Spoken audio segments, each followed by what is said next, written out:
toys. I ain't buying no toys. I ain't getting you no swimming pool, none of that. So you gotta talk to the camera. You gotta let them know this big thing. Let them know you just turned 5. You hear me?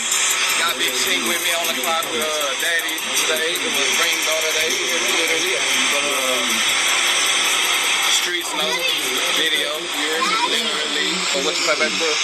Oh, the poor baby. No, he was playing street, y'all. So y'all go act like he was playing street. They set the boy up to get robbed for the 40,000.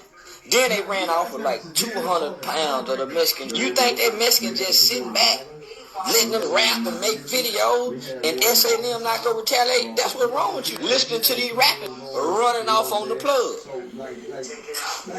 That's what's gonna happen. Listening to these rappers about running off on the plug and running off on the plug will get you and your baby killed. You shot straight, but you shot late. High level. This is the Rundown Podcast. I'm gonna give you the rundown.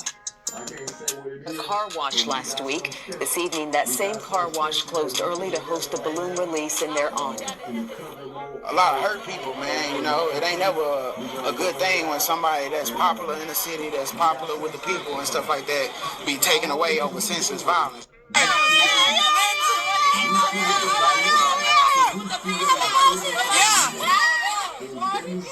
Yeah, security out there. Yeah.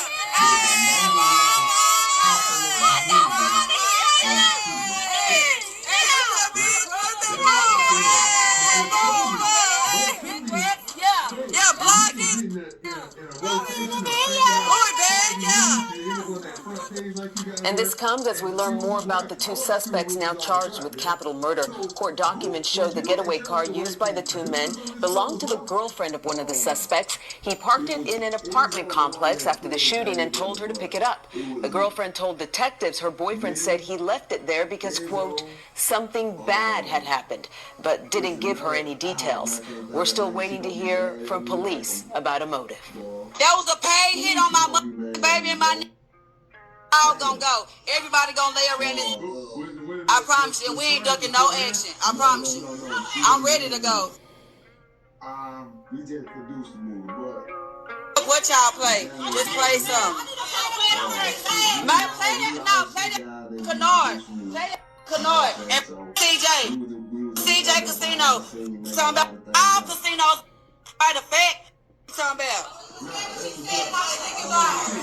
every casino around it.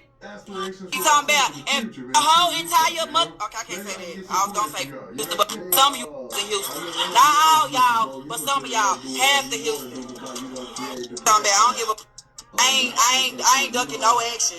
Talking about I ain't letting nobody make it. I don't give. Say man, hey man, it's OG Jacario. Now back at you with another one. And in the case of Ronnie Sibley, aka public is saying in the comments or people's opinions about the situation, or if she actually has the intel about, the inside source information. If they knew if it was coming out of Houston, they should know who it's coming from, right? If ain't no more suspects at this time, right, or no more further information, why hasn't that been named if that's the case? Now, at first, they tried to say CJ Casino was locked up when this first happened, and that was proven to be false, right? So, at this point, man, there's too many different motives that's been named as far as the streets go. But the law enforcement don't have a motive. The streets have plenty of motives, though, right? Streets saying, Charleston White saying, they robbed somebody for 40,000, right? That's one motive. They want to get back. Who knows who that is? And if the people know who got robbed at a dice game, they know who that is, right? So it's like a if you know type of thing, right? So that's one motive. Then the second motive is, you got Twisted Black with the song saying that Charleston White also mentioned that in the clip. That they robbed the essays for, to my some pounds, okay? So that's another motive. We don't know if it came from that direction. And then you got the law enforcement saying that the music industry is being investigated also in this investigation. So that could very well be a motive. But what we got to know is that if the law enforcement is saying that the music industry, is being looked into in the investigation as well, right? So that's letting us know that they might feel like this is a rap beef, music, based grievance that he was having with another rival, rapper or gang in the city of Fort Worth. So at the same time, that's what I get from law enforcement putting that information out there. And then you have the fourth motive would definitely be what they're saying also. It's a lot of people's opinion that him just being affiliated with Go Yayo, the 4E gang, right, is, just bad enough alone. That could be a motive. Just, the gang violence in the cities around America is running rampant. And, people are more perpetuated now by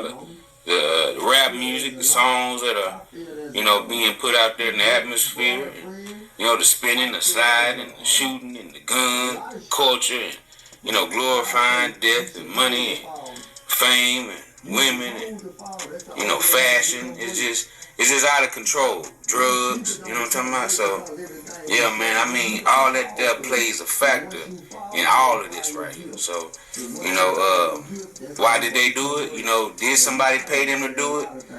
That's still, unknown at this time, but I'm pretty sure that once everything get looked into, phones, right, cell phone records, in the article I'm going to read, it also says that, Adonis Robinson told his girlfriend, right, told Kate, hey, erase all the messages in the cell phone.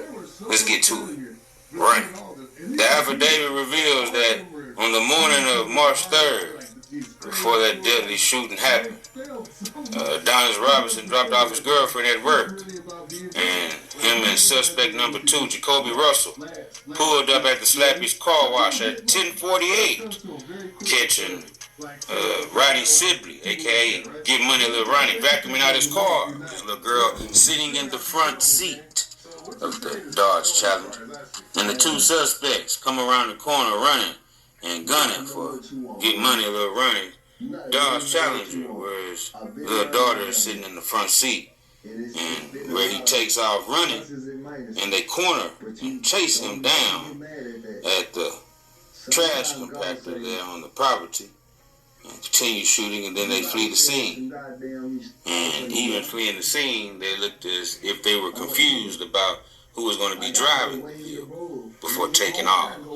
Police said the suspect vehicle was located at an apartment complex, and this was like about 1.5 miles away from Slappy's. And also, so this means that if one of the grandparents also stayed there in the neighborhood behind the car wash in that suburb right there, that means both of the suspects stayed in the vicinity of the car wash. And surveillance video captured the moment both suspects parked and exited the car just before 11:10 a.m. the day of the shooting.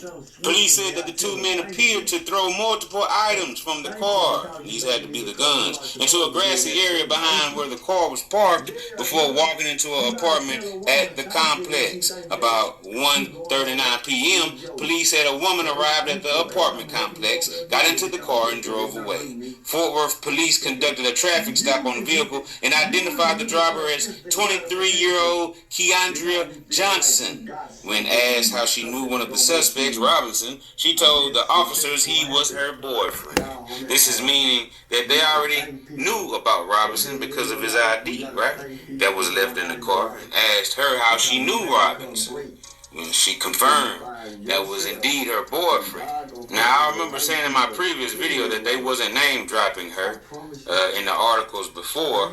Shout out to OG Cario for the video. Anywhere that I see, like, share, subscribe, please. Major news stations showing that arrest of Keandra Johnson, but now they're naming her in this article, right? And they're saying that Keandra Johnson said Robinson dropped her off at work earlier in the morning so he could borrow her car. She later told Forest Hill police detective that Robinson picked her up from work at about 1 p.m. in an SUV, told her where her vehicle was located, and asked her to pick it up because something had happened, the affidavit revealed.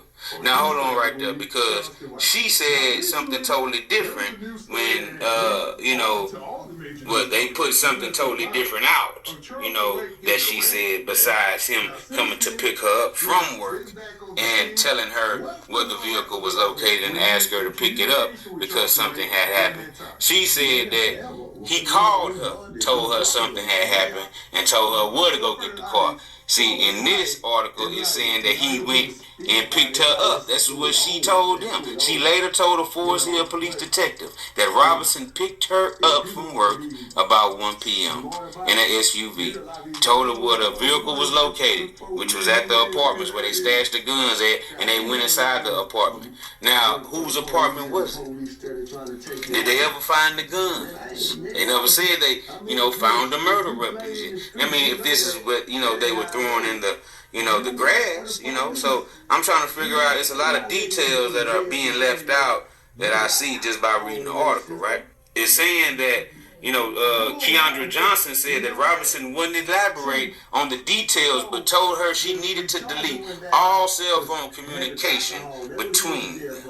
According to the affidavit, Keandra Johnson was shown surveillance video and still photos from the shooting scene at the car wash and admitted she recognized her boyfriend Robinson as one of the suspects because he was wearing the same outfit when he dropped her off at work. At this time, no charges have been brought against Johnson in the case, and Russell and Robinson have been expedited back to Terry County to face charges. Now, I noticed in this article that I just read, it mentioned that Keandra said that Adonis came to pick her up in an SUV, right? So where did he get this SUV from all of a sudden if he needed to borrow her car that morning, right? So, I mean, that was just, very dumb. Where did he get this SUV from? He could have slid in the SUV. If it wasn't, in neither one of their names or, nobody's name that, could possibly identify him as being the driver and the shooter at that time in that vehicle. But, yeah, man, he's in a whole different SUV picking her up from work, right? So I'm pretty sure they, seen that on surveillance video at her job, what type of SUV it was that he obviously used to get to Livingston, Texas, and going towards Houston, Texas. He was just out of the way.